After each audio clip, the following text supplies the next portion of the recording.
So in the second video looking at how to trigger intervention content within the mEMA system, I'm going to show you how to trigger intervention content when a momentary survey indicates that your user is somehow significantly different from their baseline scores on any particular metric that you're tracking. And here we're looking at stress, self-reported stress. We're going to look at physiological stress later on, but right now we're looking at self-reported stress.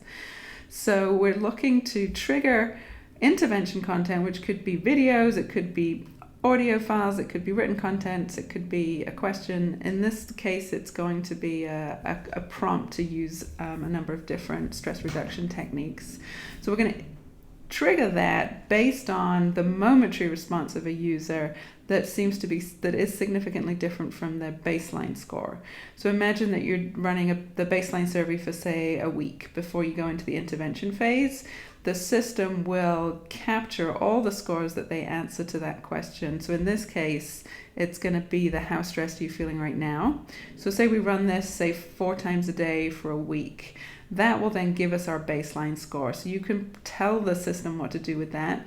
If you want to average it, you could average all of those scores that were entered over that week, and that would give you your baseline score for how stressed. And then we could use that in the momentary survey. When they enter an answer that's above their average, then it'll trigger the intervention content. You could also have a question where if it was below the average, they trigger the content. In this case, we're doing above. So I'm going to click in here and show you how this question is set up. So this is the baseline survey.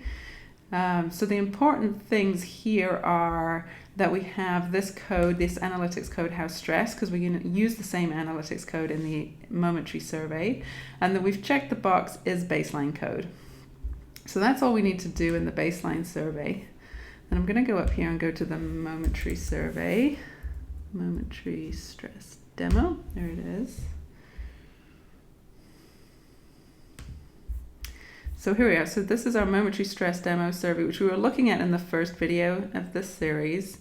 So here we have the same question, how stressed, that we have in the baseline survey, and it then has a couple of follow-up questions. So what we had done in the previous video is if they had answered stressed or very stressed, so basically if they score 4 or above, then we pop up this question, what's available right now to help you feel less stressed? And they can choose one of those, and then we check in, are they going to choose to do that, yes or no? So in the way it's set up right now, these 2 follow-up questions, what's available, and they're going to choose it, will pop up whenever the respondent selects 4 or 5, but not if they select not stressed to somewhat stressed.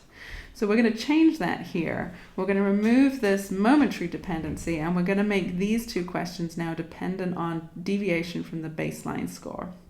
So let me show you how to do that. Let's click into here. Okay, so here we are inside the question. So we're going to remove this dependency because that was what we were doing before. We're not going to do that this time. Instead, what we're going to do is we're going to check this box, depends on baseline code, and this opens up this new dependencies field. So basically what we're going to say in this survey, in order for this question to come up, then the previous question, how stressed, is going to be greater than the average baseline score of how stressed. So we need to put in the ID number of the trigger question, the momentary trigger question, which is up here, 462246220003. And we're going to say if that is greater than, and that's the code for that, the average. And then we're going to put in the analytics code from the baseline survey, which was, if you remember, how stressed. And then we're going to put in, it needs to be in quotes like this, I believe. So basically what we're saying is that if the previous question in this instance of the survey, so this previous question that says, how stressed are you?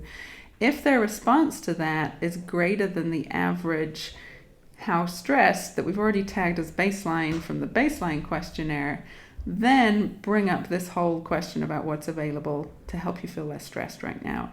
Otherwise, if that condition's not met, this whole thing will be skipped over. So I'm going to copy this actually because we're going to use that in the next question. So we're going to do the same with this so that it makes sense that it shows up only if the first question, which says what's available to help you feel less stressed right now, if that shows up, then we're going to ask them if they're going to choose to do it or not. So same thing, we take out this, we make it depends on baseline code, and we can just put that right back in there. So say their average how stressed over the baseline period was 4, then this is only going to show up if they select 5 in this instance. Now there are other ways that you can set this up. You don't have to use greater than.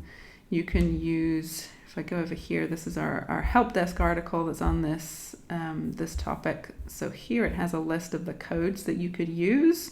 So I used greater than GT and average. So you put that in, and then average of the code, which in this case was how stressed.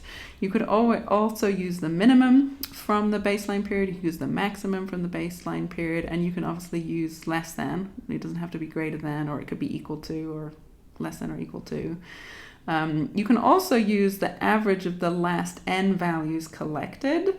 So it might not be that you wanted to use the entire baseline period. You might just use the last 5 values collected during the baseline survey, or maybe the first 5 values. That's up to you. So there's a lot of flexibility in how this thing will play out.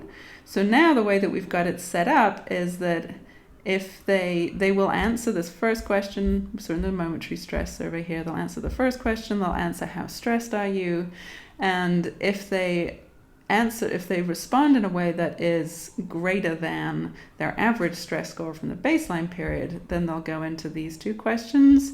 Otherwise it'll skip right through to where are you, and that'll be the end of the survey.